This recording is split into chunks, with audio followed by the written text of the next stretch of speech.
Okay, good afternoon. Okay, good morning, good afternoon, good evening sa ating lahat kung saan ka manonood ng FB Live na to ngayon. Okay, sige.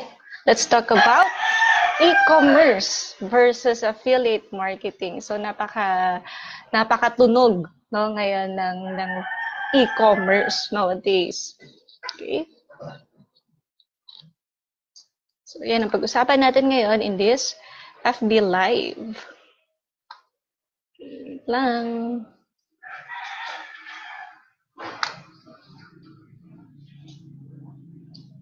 Okay. Share ko lang sa aking Facebook page. Okay, kamusta? Good afternoon sa ating lahat. So, it's Friday today. Hello sa mga nasa Middle East. So, it's their rest day today. Hello kay Noel Sunrise. Kamusta?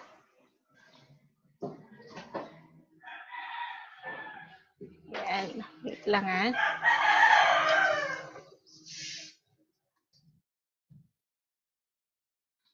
Okay, hello din kay Leomar Agapito.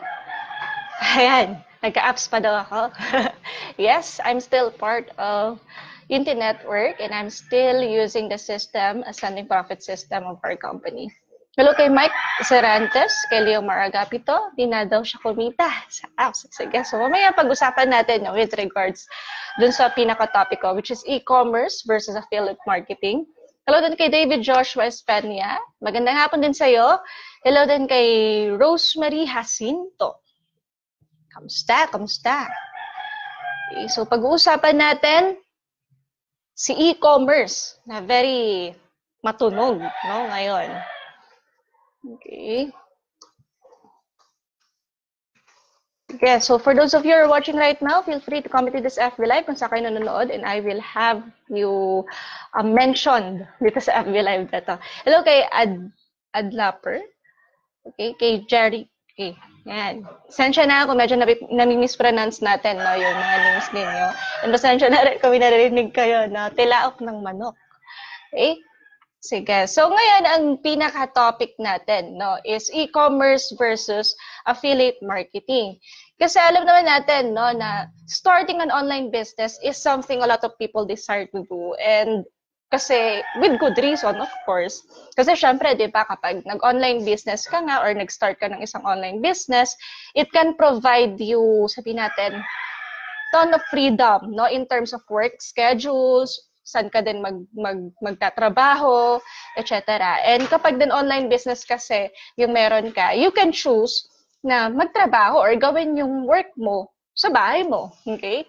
Yung iba din, they are deciding not to work na habang yung iba, di ba, katulad na nagba-vlog, etc. No? They are working while traveling no, to other country or talagang traveling around the world. So, ngayon, if you are watching this live video, this FB Live, chances are, no, you already know and aware ka sa massive benefits ng online entrepreneurship, no, na pwedeng mabigay sa'yo or sa life mo. Dalawang din, no, kung sabihin natin, two parts or dalawa lang din yung probably problem na meron ka. Okay? Possible na may problema ka, paano ka ba magsisimula? And what type ba of business yung gusto or what type of business yung pwede mong simulan or gawin. So itong FB Live ko na to will focus on affiliate marketing or e-commerce. So kung sino yung mas better na business platform or business model, and also of course I will share yung personal opinion ko din or personal experience ko din bakit ko later on masasabi na I have chosen affiliate marketing as my preferred na career path. No? Okay, so before we proceed, hello kay David Joshua. Tilawag ng manok daw. Ayan, mga panabong yun, yung mga manok na naririnig nyo. Ayan. Hello kay Rani Gomez Caimo, kay Ibur Cardona Vallesera. Ako kasi ay nasa sala, kaya narinig nyo yung, yung tilawak ng manok. Hello kay Maribel Palinggayan Eligio. Ayan, si Rani, sabi ni Rani, good morning, good afternoon sa lahat. Kay Anthony Joseph, kay Rogena Tenyosa. Okay, sige. So, ready na ba kayo na itackle natin ang difference ng dalawa, ng affiliate marketing and e-commerce? Okay? Hello kay David Joshua Espenya. Ano daw ba e-commerce? O sige. So, itackle natin, no? Okay, so difference ng affiliate marketing at saka e-commerce. Of course, kapag sinabi nating affiliate marketing, magiging affiliate marketer ka. So, as an affiliate marketer, you would be promoting and selling other people's products, no, and services. And in exchange of doing so, sabi natin, nakapagbenta ka, na-promote mo yung product ng ibang tao, you will earn sabi natin, you will earn meron ng predetermined no, na percentage commission for each product no, na mabebenta mo. Okay? So, in return of doing so, babayaran ka pa ng mismong company na tinulungan mo silang makapagbenta. Okay? So, habang ang e-commerce naman, kung ikaw ay may e-commerce no, na business like Lazada, Udemy, sabihin natin, Amazon, Apple, okay? You would actually, sabihin natin, you will be selling sarili mong produkto and services, no, or magiging reseller ka itself. Ikaw kasi yung magsaset ng prices mo para makip mo, di ba, yung whatever profits na that you are able to obtain, no? Kapag din napunta ka, no, dun sasabihin natin na kapag din napunta ka dun sa e-commerce na route or platform, pwede ka din kasi later on na mag-hire or sabihin natin, mag-recruit ka no, ng affiliate marketers na magpo-promote ng business itself mo. Kaya nga si Lazada, diba, meron siyang mga hina-hired affiliate marketers. I'm also part of Lazada. Affiliate marketers ako ng Lazada. So, kumaga, nag-apply ako as an affiliate of Lazada. Okay? Amazon, etc. Okay? So, pwede kang mag-hire no, ng mga affiliate marketers para i-promote yung business para sa'yo. So obviously, di ba, masasabi natin na meron siyang advantage or advantages and disadvantage, no, yung bawat business plan na yan, dalawang yan, no, e-com and affiliate marketing. Okay? Hello kay David Joshua, e-commerce daw, ano daw yun? Sige, so i-discuss natin further.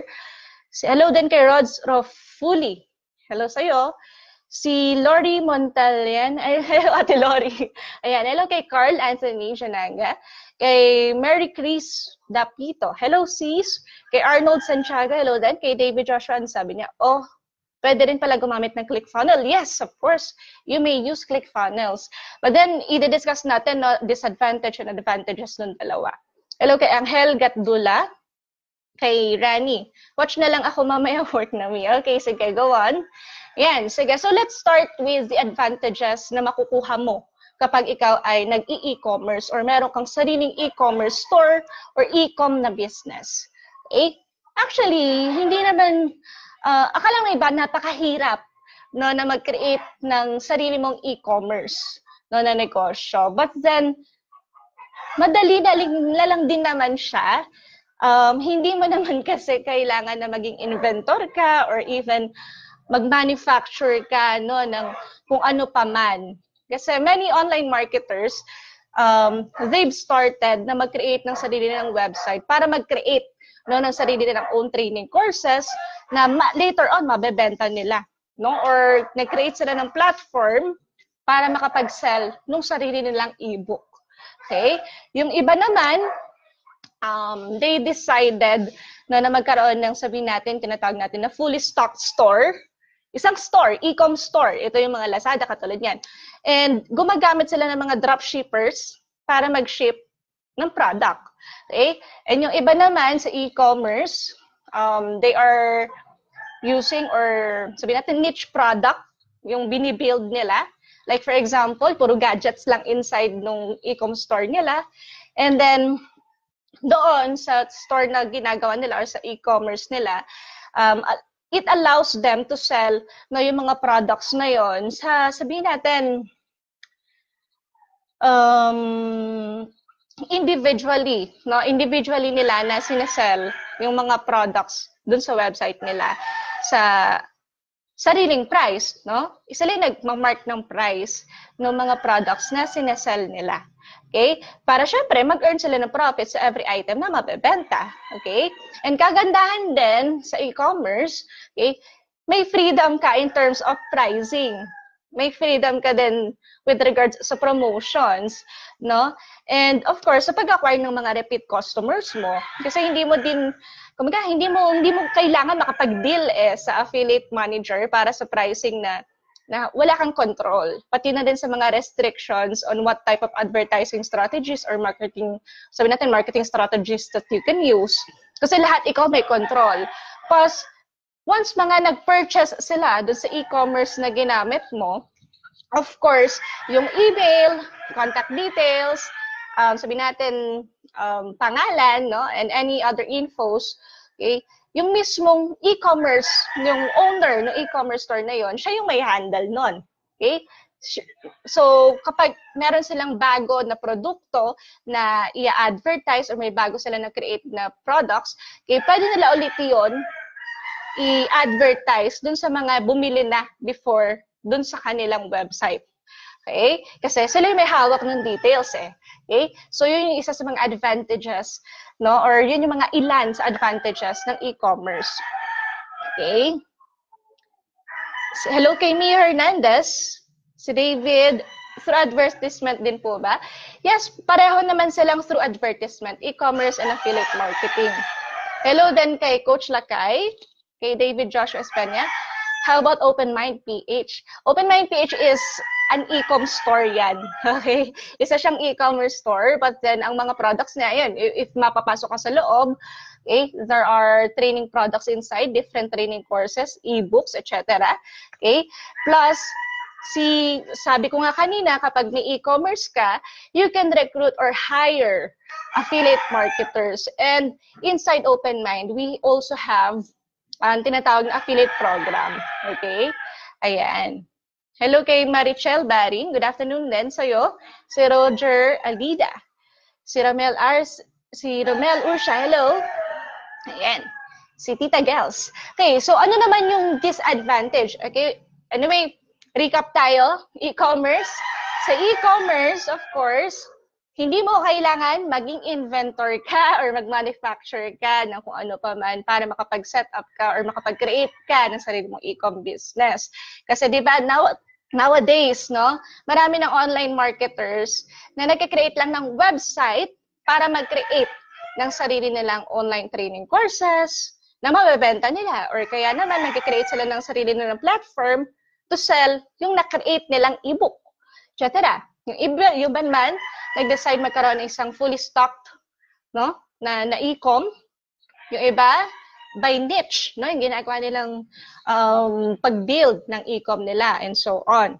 Okay, and syempre, kapag e-commerce, you have the freedom, no, na makapag-mark ng certain prices dun sa mga products inside mo individually. Okay? And syempre, ikaw mag-ano nun para regarding din dun sa profits na pwede mo makuha later on. Okay? Kagandahan din doon, may repeat customers. Kasi nga, mismong website mo, mismong ikaw, yung nakakuha ng mga details, contact details, etc. Now, disadvantage of e-commerce naman. Okay? Anyway, e-commerce, ikaw ang may control lahat. Kasi ikaw yung owner eh. Okay? So, disadvantages naman ng e-com. Okay? If you want kasi to become a reseller, no, by, sabihin natin, gusto mo, maging reseller ka, okay, by purchasing items in bulk, sabihin natin, China, di ba, may Alibaba, ganyan, okay, ang magre-resell sa website mo for a marked up profit, kailangan mag-purchase ka ng enough, okay, ng enough para ma-qualify ka for bulk pricing. Okay? So, need mo syempre, sabi natin, kapag nag-order ka ng bulk, okay, kailangan meron kang storage. Okay? Storage ng products mo.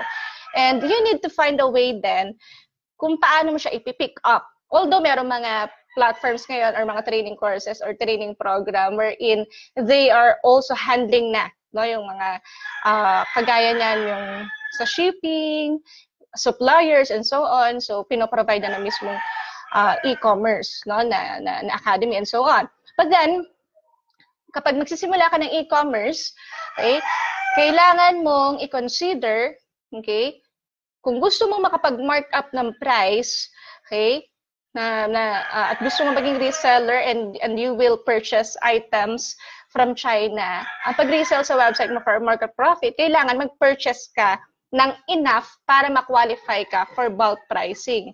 So, ang kailangan mo, storage ng products mo. You also need to find a way then to pick up the product. Siyempre, sa pag-pack din. And sa shipping, of course, no? Once meron nang bumili. And of course, kailangan, i-create mo rin, or sabihin natin, isa-set up mo, pati yung payment processing, dun sa payment processing, customer service ng platform mo. Of course, yung returns, refunds na nagaganap kapag may bumili, may nag-refund, may nag-return, etc. And of course, need mo i-monitor yung day-to-day operations ng mismong business itself mo.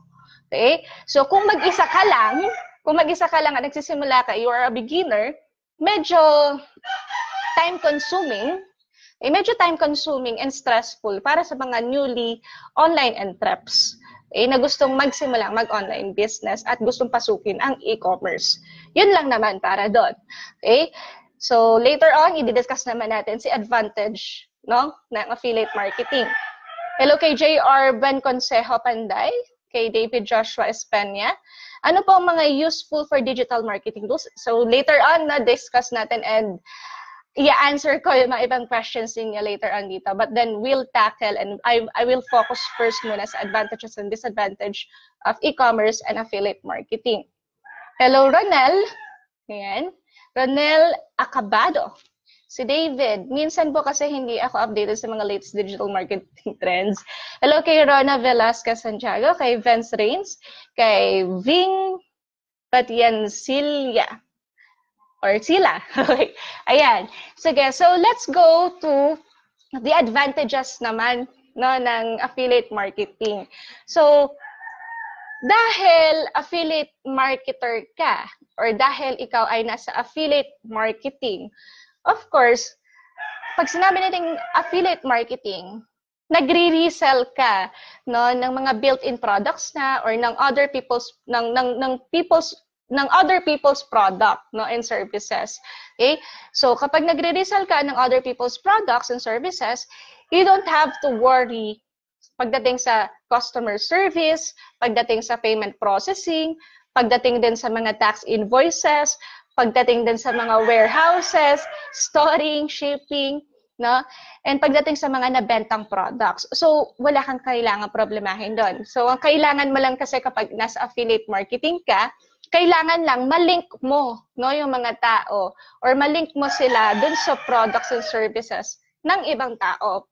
And ngayon, kapag merong nag-click, no, ng affiliate link mo and bumili sila, no, dun sa nakita nila na yon na produkto, you can get anywhere, no, from sabihin natin 5% to 75% na commissions depending on the company, no, na tinutulungan mong mag-promote as an affiliate marketer. Okay? Sa Lazada, medyo maliit lang eh. Mag-start ka ng 1%, okay, as an affiliate marketer, no? Okay? Depende naman sa products that you are promoting inside Lazada. And bukod doon, advantage din, kapag kasi nasa affiliate marketing ka, maraming products and services that you can promote eh. Okay? You can cover every niche out there. So, madami kang pagpipilian. Hindi lang about health and fitness, hindi lang about love and relationship, hindi lang about money making online and so on. So, marami. So, pwede mong i-cover lahat if you are an affiliate marketer. Okay? Ngayon, sa affiliate marketing then, ano pa ba yung advantages ng affiliate marketing? Okay? Sa pagsisimula, very low lang, no, yung starting para makapagsimula ka. Yung iba nga, di ba, libre pa to apply as an affiliate, no, to sign up as an affiliate. Yan, gaya nga ni Lazada, pwede ka rin mag-ano doon. Bakit ko lang yung mention? Hindi ko naman sinasabi mag-apply ka. But then, yung sample lang, example ko lang, yung mga free na yan. Okay? Si OpenMind, free din yan. Okay? So, ang kailangan mo lang, since very low nga yung starting niya para makapagsimula ka, okay? Need lang also is yung ability mo na makapag-create ka. Sabihin natin, kapag affiliate marketer ka kasi, dapat magaling ka din na mag-vlog ka, okay?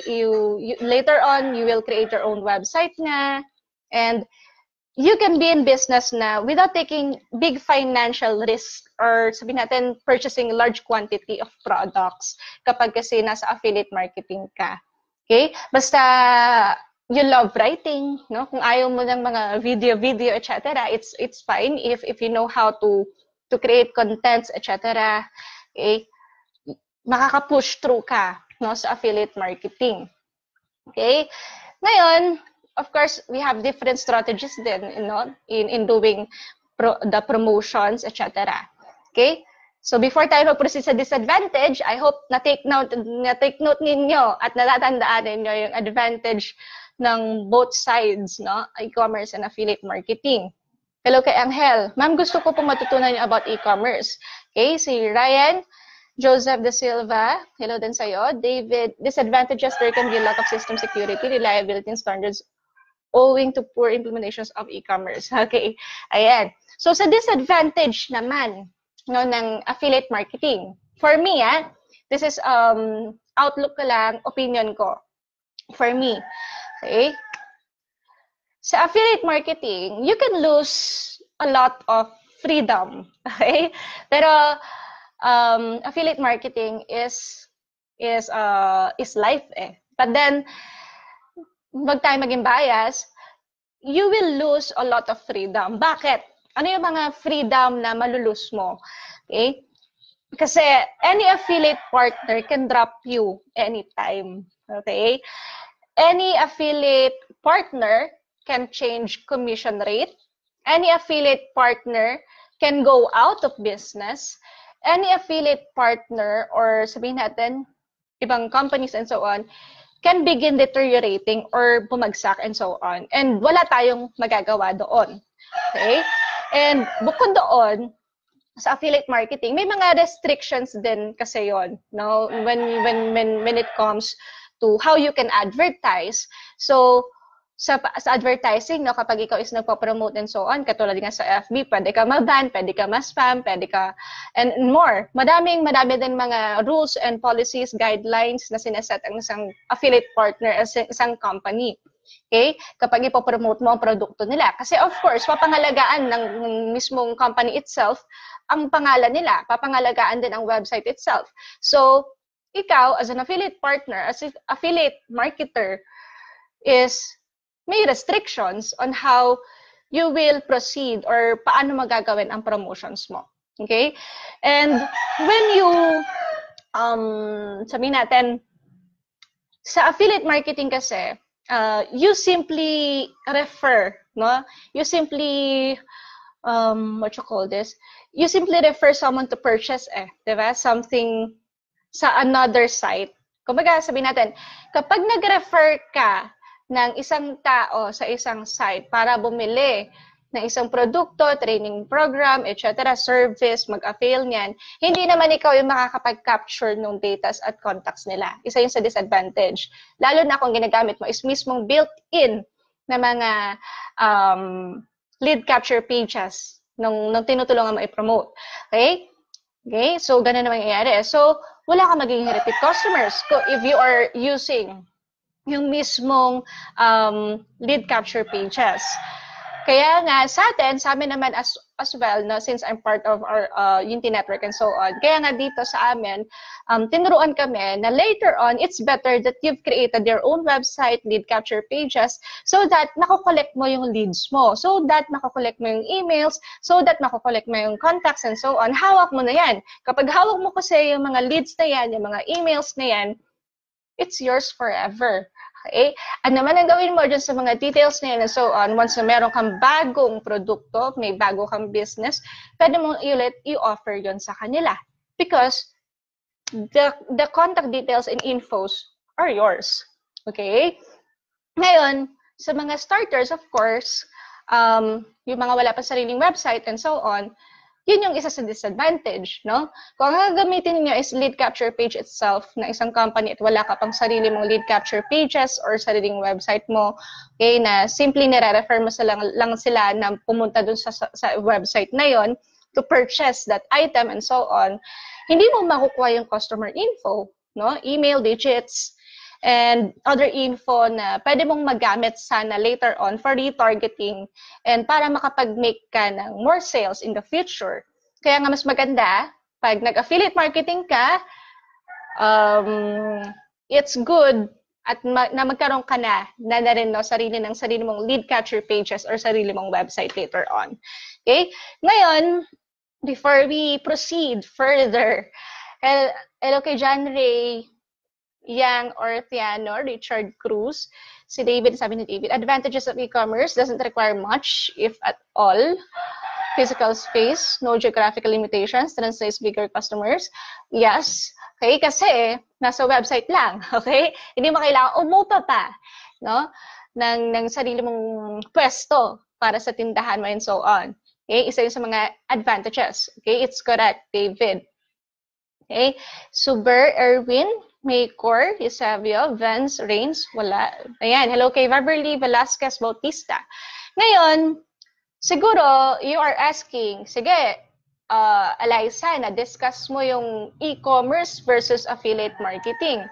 Eh, gusto ko nga magsimula ng isang online business. So, ano yung marirecommend mo? Which is good. Ano yung mas maganda for a starter? Okay?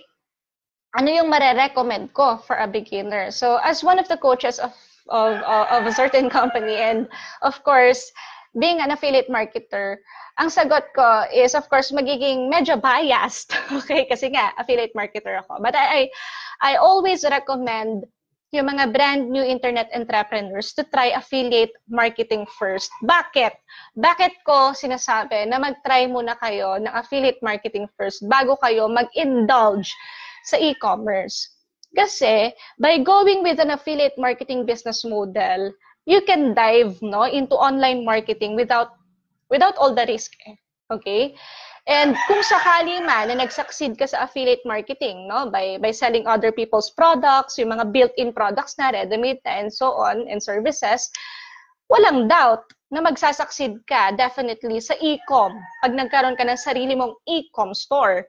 Pero syempre, need mo rin na mag-test and learn by selling other people's stuffs na muna before you take all the risk of starting your own online business. Okay?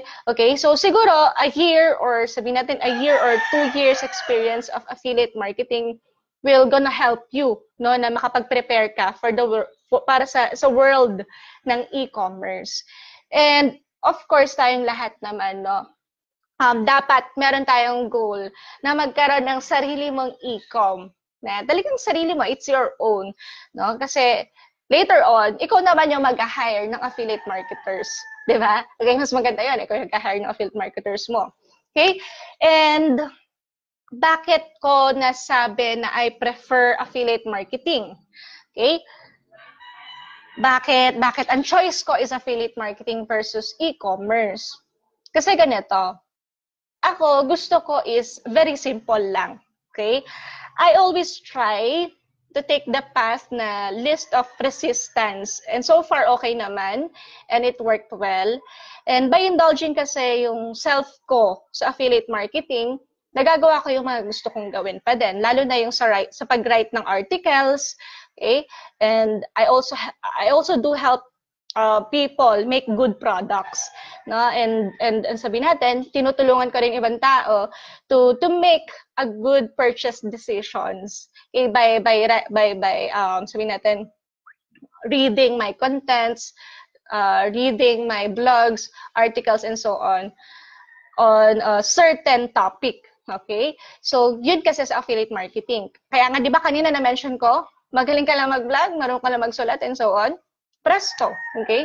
You can promote anything under the sun using your cell phone, using your laptop. Kaya nga, living the laptop lifestyle ang affiliate marketing. Even naman e-commerce itself. But then, sa mga nagsisimula, it's better na maging training ground ninyo ang affiliate marketing. Kasi doon, less ang hassle, less stress. Ano pa? Okay? Wala din kasi akong interest, kaya I prefer affiliate marketing. Wala din kasi akong interest sa pag-store ng products. Okay? Makapag-provide mag-provide no ng customer service. Wala rin akong interest pag-pack sa packing ng mga products and so on. Okay? Wala rin ako doon, wala pa ako sa thinking na problemahin yung shipping. Okay? Mag-accept ng mga return na products yung binalik sa akin ng mga bumili and so on. Problemahin ang taxes. Okay? Mag-deal sa mga legal issues or having to put up with most of the other aspects ng isang business. Okay? So, yun yung isa sa mga reasons bakit mas prefer ko ang affiliate marketing, no? And ang gusto ko kasi, I simply refer people to a product or service, no? And if they decide na bumili, okay, ayun, I get paid, of course, no? And later on, kapag sila ay nag-enroll na and so on, okay, yung future responsibility, sabihin natin like customer service, no, hindi makapag-login and so on, meron na kasi itself na built-in na inside na that company na ni-refer ko. Okay, may customer service that will help you. So, it's less hassle, stress-free, no, kesa sa e-commerce. Kasi sa e-commerce, ikaw lahat ang magkocontrol nun, ikaw lahat ang magsa-setup nun. Payment processing, shipping, storing, customer service of your company, and so on. But then, kapag ikaw ay nakapag-refer ng isang customer naman, kung as an affiliate marketer, hindi mo kailangan problemahin yung mga customer support na yan, service na yan, shipping, payment, taxes, and so on. Kasi, bago ka pa man mag-promote ng products and services of that certain company, lahat yon ay proseso na at systematized na at nagawa na. Okay? So, also, kung hindi naman sila bumili, sabi natin, may nireferan ako, no? May nakausap ako and so on, na-check nila yung isang product and so on, pero hindi sila nagbili, hindi sila bumili. Wala naman din mawawala sa akin as an affiliate marketer, except, of course, yung konting time na in-invest ko. Okay? Yung time na ginugol ko for promoting. That's it. Yun lang naman sa akin. Konting oras lang. Okay? So, affiliate marketing, for me, is the easiest and most stress-free way, no, to earn a living online. Okay? So, also, while, siguro tanong mo, gaano katagal ka na ba sa affiliate marketing? Okay. So, kanina na-mention ko, di ba, by just, sabihin natin, a year or 2 years, no, na-experience mo sa affiliate marketing, pwede ka na makapagsimula, okay, or pwede na nasimulan mo ng e-commerce or makagawa ka na ng sarili mong produkto. Okay? So, ako is, I've started in affiliate marketing since year 2017. So, okay, pasok ako doon, na pwede na ako mag-e-com. So, while I am confident that I could run an e-commerce business online, no? So, kung saan we're in, no, I can sell my own product and services. Yun nga, I just have no interest in doing so at this time. Kasi mas prefer ko pa din yung less hassle, okay, na route or mas less hassle na career path pa din for now. But then, dadating tayo sa punto na yan. But then, mas prefer ko at mas love ko for now ang affiliate marketing versus e-com. Okay? Sige. I hope may natutunan kayo and learning kayo, no, sa naging topic ko for today about e-commerce versus affiliate marketing. And kung ikaw ay na-late, no, sa diniscuss ko about sa advantages and disadvantages ng both sides, is panoorin mo na lang ulit itong FB Live na to. May replay naman to later on. Hello kay Ezra, Maika, si Tammy. Hello din sa'yo, Tammy. Si Vance Rains. Okay, maganda daw talaga ang affiliate marketing. Yes, kasi sa affiliate marketing, no, any niche, okay, every kind of niche, pwede mo naman siyang pasukin eh. Okay, hindi lang siya more on money online lang, money making online lang, hindi lang love and relationship na niche, hindi lang health and fitness and so on. Okay, so marami kang pwedeng pasukin, no, na mga pwede mong i-promote or i-advertise later on. Si David, ano po masasabi niyo sa mga nagsisimula pa lang? Ayun, nasabi ko na kanina. So, sa mga gustong magsimula pa lang, of course, I prefer affiliate marketing. Okay? Kasi doon, yun yung kung pinaka magiging training ground mo. Say, affiliate marketing. So, once nag-succeed ka at nakikita mo nagiging successful ka in promoting other people's products, reselling other people's products, or mga ready-made products na system services and so on, no doubt, okay, you will succeed in e-commerce, okay, in creating your own product na later on. Si David, yes, thanks po, more knowledge to come. Yan, you're welcome. Si Rodavlas Abrak, good morning din sa'yo at good afternoon naman dito. Okay? Ayan, I hope learning at maraming natutunan in this FB Live, ha? So, sa mga gustong mabalikan itong FB Live na to, okay, balikan nyo lang, so may live replay. And kung may questions kayo later on, sige, anyway, may question ba before we end this FB Live? And of course, no, thank you for watching this FB Live. Okay, ayan, you're welcome, Dance. Thank you for watching this FB Live, for tuning in with me. This is Coach Eliza Press, no? And for those of you who want na magsimula no, ng affiliate marketing business, kung ang tanong paano ako magsisimula ng business, you may send me a message if you want to, okay? And then I will send you a free training series kung hindi mo pa napapanood ng mga free training series na yan and so on, okay? I can offer you free platform, okay, for affiliate marketing. I can also offer you a training program itself, okay? Yung training program na yun, of course, merong bayad yon, may payment yon for you to enroll in that training program for affiliate marketing business. Kasi doon ituturo sa'yo different marketing strategies on how to promote. Okay? And sooner or later on, kapag ikaw nagsisimula na sa affiliate marketing, magagamit at gamit na gamit mo yon, no, yung mga strategies na yan. Kasi ako, I've started there, no? Ayan. Sige. Si David, ang daming manok. Yes, oo, madaming manok dito, puro panabong. Okay. Ayan. So, madaming manok dito sa amin. So, ngayon lang ulit ako nag-FB Live na nandito ako sa sala. Most of the time ako ay nasa kwarto. Okay. Ayan. So, thank you for watching this FB Live. Again, for those of you na gustong mag-enroll no, sa training program namin, we are offering a training program, which is the 10 steps training program. Yun yung Ascending Profit System, ATM system of our company, no, wherein you can access the 10 steps training program, the one-on-one coaching, the 30 traffic implementation program. Okay, so you may send me a message or feel free to comment in this FB Live, and ayun, I will have it answered na lang kung ano yung mga katanungan ninyo or concerns ninyo. And thank you again for watching this FB Live. So more informations and knowledge to share tayo next FB Live. So before we end, ayan, you're welcome, Angel. So you're welcome sa inyong lahat. And thank you then, no, for watching this FB Live. Again, this is Coach Eliza Presno saying, do something today that your future self will thank you for. Bye-bye. Thank you everyone for watching. You may watch the replay na lang. Bye-bye. God bless.